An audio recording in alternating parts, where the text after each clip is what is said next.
In a peaceful valley surrounded by green hills and quiet forests, there lived a young man named Aryan, 25 years old. On the outside, Aryan's life seemed complete. He had a stable job, a loving family, and friends who always stood by him. But deep inside, he did not feel happy. His mind was like a noisy marketplace where hundreds of voices spoke at once.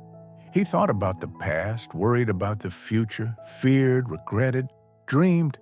Everything blended together, and his mind never had a moment of rest. Every morning, he woke up exhausted, even though he had slept through the night. At night, he tossed and turned, unable to sleep because of the thoughts that ran endlessly in his head. During the day, he was often distracted, forgetful, and made mistakes. What saddened him the most was that he could not enjoy the present moment, even when it was right in front of him. One day, Aryan asked himself, "Why is my mind always so full? Why can't I find peace?" That evening, he sat alone beside the river near the village, trying to close his eyes and empty his mind. But the harder he tried, the stronger the thoughts returned. In that moment, Aryan realized he truly needed a new path to find peace within himself. As he sat by the river, helpless against the returning thoughts, a stranger noticed him. It was an old woman with gentle eyes and slow steps. She asked if he was seeking peace, and when she heard Aryan's story, she smiled and said that deep in the forest, on a hill, there lived a wise old man who had once traveled the world and now lived in seclusion to help those who sought inner stillness.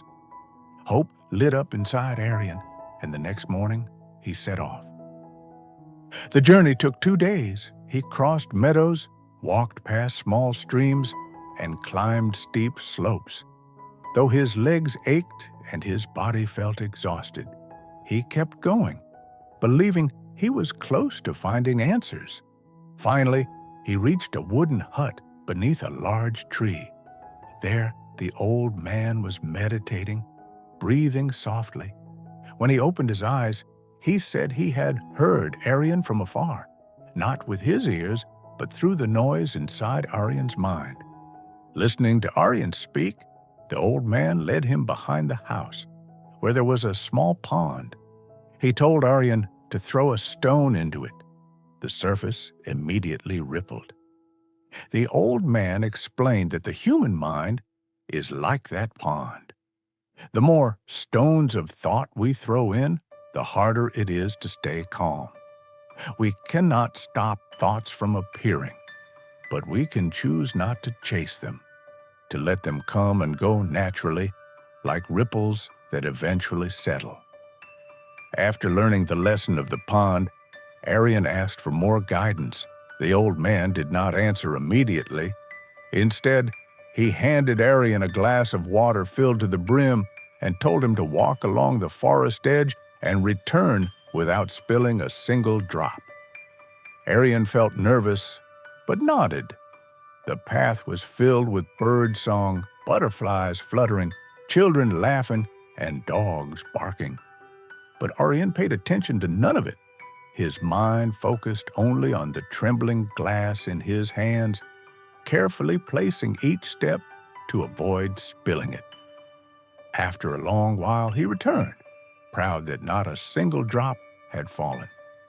The old man smiled and asked, "Did you hear the birds singing? Did you see the boy flying a kite?" Aryan was confused and said no. The old man explained that Aryan's mind had focused on just one thing. In that moment, he did not worry about the past, did not think about the future, did not care about anything around him. He was fully living in the present. And that is the root of peace. Not pushing the world away, but quieting the mind. In the days that followed, Aryan stayed with the old man, learning how to breathe deeply, listen to the wind, and observe thoughts drifting by like falling leaves. His mind gradually became lighter. When it was time to leave, the old man reminded him that the mind is like a room. If you fill it with old things, fear, worry, regret, there will be no space for peace to enter. Learn to let go and create space within yourself. After many days with the old man, Aryan felt his mind grow lighter little by little. Every morning, he practiced sitting silently, relaxing his breath, and sensing even the smallest movement of the wind. Every evening, he walked with the old man through the forest without saying a word. Yet the silence brought him an unfamiliar but comforting peace. The thoughts that once raged like a waterfall now flowed softly, drifting away like leaves falling from a branch. When it was time to return, the old man looked at him with gentle eyes and said, "The mind is like a room. If you fill it with old, worn-out things, fear, worry, regret, there is no space left for peace. Learn to clean it, open the door, and let new winds enter." Aryan bowed in gratitude, his heart filled with respect and thankfulness. Returning to the village, Aryan was no longer the person he used to be. He walked more slowly, smiled more often, and knew how to pause to feel each moment. Whenever his mind began to grow noisy again, he returned to the familiar river, sat down, and let his thoughts drift away, neither resisting nor holding on. And then he understood that peace is not something we must chase in distant places. Peace is always there, waiting for us to pause, breathe, and live fully in the present moment.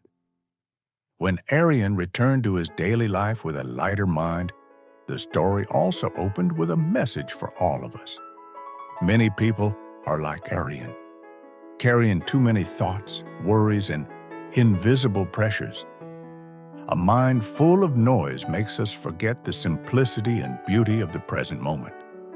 So the story invites the listener to pause for a moment, take a deep breath, and look around. Peace is not a gift reserved for the lucky. It is something anyone can find if they return to the moment unfolding right now. It might be the sound of birdsong, the breeze against your skin, or your breath moving naturally. When we truly experience the present, we no longer have to chase peace. Peace will come to us instead. The story also encourages the listener to share that quietness with others. A message, a gesture of care, or a moment of calm may be a small light for someone struggling with their own turbulent thoughts. And if this story touches your heart, bring it to someone who needs it most. In the end, a gentle wish is sent out. Live kindly, live slowly, and learn to empty the mind when needed. For in that stillness, you will find yourself. The story closes with a soft reminder for each listener. Like Aryan, many of us live in a world that is far too busy. Our minds crowded with thoughts fighting to appear, unfinished plans, things we have yet to accomplish, and nameless worries. Sometimes we search for peace somewhere far away, forgetting that true peace begins in the present moment. The narrator invites you to pause, just for a brief moment, to take a deep breath, feel your body, observe your surroundings, and recognize the simple beauty of what is happening right now. When we are truly present, the noise in our minds gradually fades. Peace is not something we must pursue. It comes naturally when we become still enough to notice it. The story also encourages sharing this peace with those who need it. A short tale, a comforting word, or a small act of love can bring light to someone's tired soul. And if the story touches your heart, share it so others may also find softness in their lives. Finally, a gentle blessing lingers: live more slowly, live more kindly, and learn how to empty your mind when needed. When the mind is calm, life becomes clearer and more beautiful. As the story closes, the narrator's voice remains soft, as if wanting to keep the listener in that peaceful space a little longer. The narrator reminds you that if this story brought you comfort, let that moment spread. A simple act like tapping like, leaving a comment, or sharing the video with a friend who needs peace may help someone regain stillness in their heart. Sometimes, a simple story can change someone's long, tiring day. The narrator also invites you to continue accompanying the next stories written with gentle, familiar words, yet containing deep insights about how to live, how to feel, and how to return to yourself. Each story is not only for learning English, but also for learning to listen to your inner self, to breathe, and to slow down in a hurried life. The final wish floats softly. Always stay peaceful, live kindly, and remember that sometimes just emptying your mind for a few minutes can make life feel much more open. No matter how noisy the world becomes, you can always find a small corner of stillness for yourself.